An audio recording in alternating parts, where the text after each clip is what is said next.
Bismillahirrahmanirrahim. Assalamualaikum warahmatullahi wabarakatuh. Salam awas. Semoga kita semua senantiasa dalam suasana yang sehat dan bahagia. Sesuai dengan tahapan pada PKPU nomor 5 tahun 2020, masa kerja panitia pemutakhiran data pemilih ditandai dari tanggal 15 Juli tahun 2020 sampai dengan 13 Agustus 2020. Di masa tahapan tersebut, PPDP akan melaksanakan pencocokan dan penelitian dengan mendatangi pemilih. Tentunya akan melakukan pencocokan dan penelitian kepada pemilih dengan cara mendatangi rumah pemilih dengan meminta untuk menunjukkan KTPL serta kartu keluarga pemilih. Bahkan dalam hal pemilih tidak dapat ditemui secara langsung oleh PPDP untuk dilakukan coklit terhadap KTPL atau suket, pemilih atau keluarganya dapat menunjukkan KTP kepada PPDP sebagai dasar coklit. Hari ini tanggal 18 Juli tahun 2020 merupakan gerakan coklit serentak yang dilaksanakan oleh KPU beserta jajarannya. PPDP mendatangi pemilih lalu meminta kartu keluarga KTPL dengan mencocokkan pada data model AKWK. Jika dari hasil data tersebut tidak dijumpai data yang ada dalam model AKWK, tentunya pengawas pemilu mesti memperhatikan itu semua secara seksama, secara detail agar data yang ada menjadi data yang mutakhir, menjadi data yang akurat, menjadi data yang valid. Jika memenuhi syarat maka dituliskan dalam model AAKWK. Setelah sudah dicocokkan, sudah diteliti semua elemen data yang ada, maka dibuatkan tanda terima bukti sudah dilakukan pencocokan penelitian, sudah terdaftar. Lalu PPDP akan menuliskan data tersebut dalam model AA2KWK atau stiker dan ditempelkan di depan rumah pemilih dengan basis kartu keluarga. Proses-proses tersebut mesti menjadi perhatian bagi pengawas pemilu bahwa seluruh kelengkapan dokumen dan kelengkapan kerja mesti dibawa serta oleh PPDP dalam melakukan pencocokan dan penelitian di lapangan.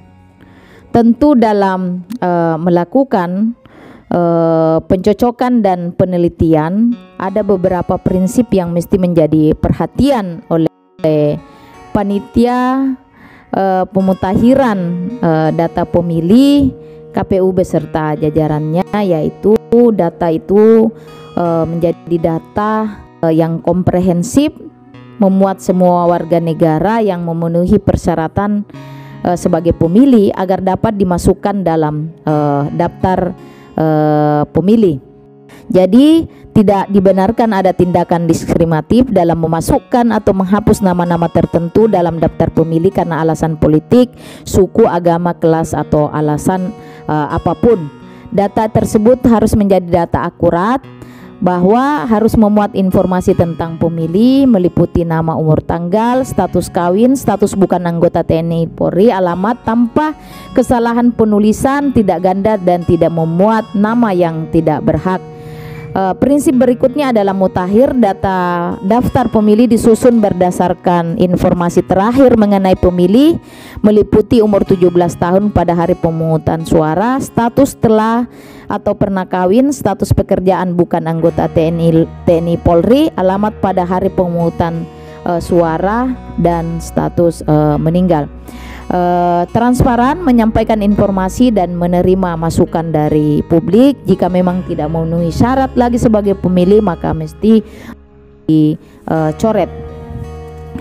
Lalu yang menjadi perhatian pengawas pemilu bahwa dalam melakukan pengawasan, pengawas pemilu juga memiliki alat kerja yaitu ADP 1 di tingkat PKD, ADP 2 di tingkat Panwascam, ADP 3 di tingkat Bawaslu Kabupaten. Lalu semua proses dalam melakukan pencocokan dan penelitian harus menjadi perhatian oleh PKD dan Panwascam, memperhatikan bahwa semua proses, semua mekanisme dan tata cara dilakukan sesuai dengan ketentuan regulasi yang mengatur dalam proses pemutakhiran data dan penyusunan daftar pemilih.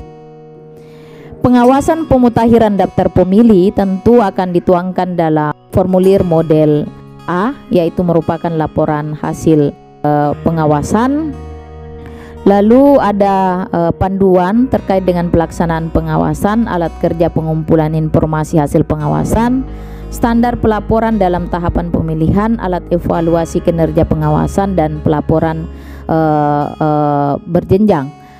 Dan isu krusial yang bisa saja terjadi dalam pemutakhiran daftar pemilih meliputi kinerja PPDP, mulai dari pembentukan PPDP dan BIMTEK PPDP, pemutakhiran data pemilih, daftar pemilih dalam sistem SIDALI, pemilih ganda, pemilih tidak dikenali, dan pemilih yang tidak memenuhi syarat, hilangnya hak pilih kepada pemilih disabilitas, pemilih narapidana, pemilih di daerah perbatasan, pemilih dengan masalah administrasi kependudukan, pemilih di rumah sakit, dan pemilih yang berumur 17 tahun.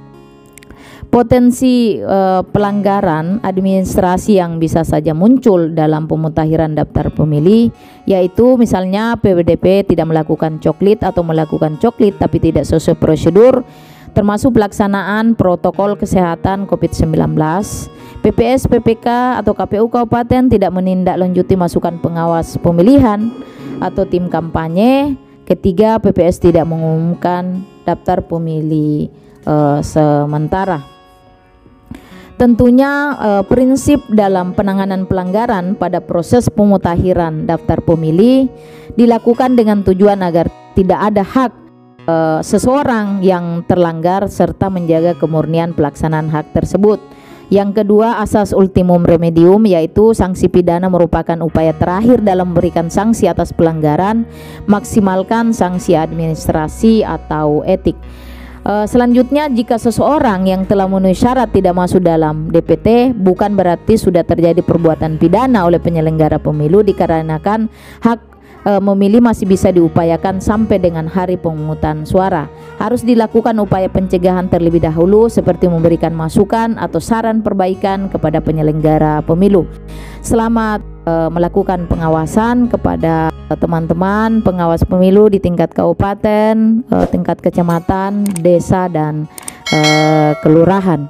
Semoga semua proses dalam pengawasan, pencocokan, dan penelitian dituliskan dalam laporan Form A. Selamat bekerja dan tetap menjaga integritas. Terima kasih. Wassalamualaikum warahmatullahi wabarakatuh.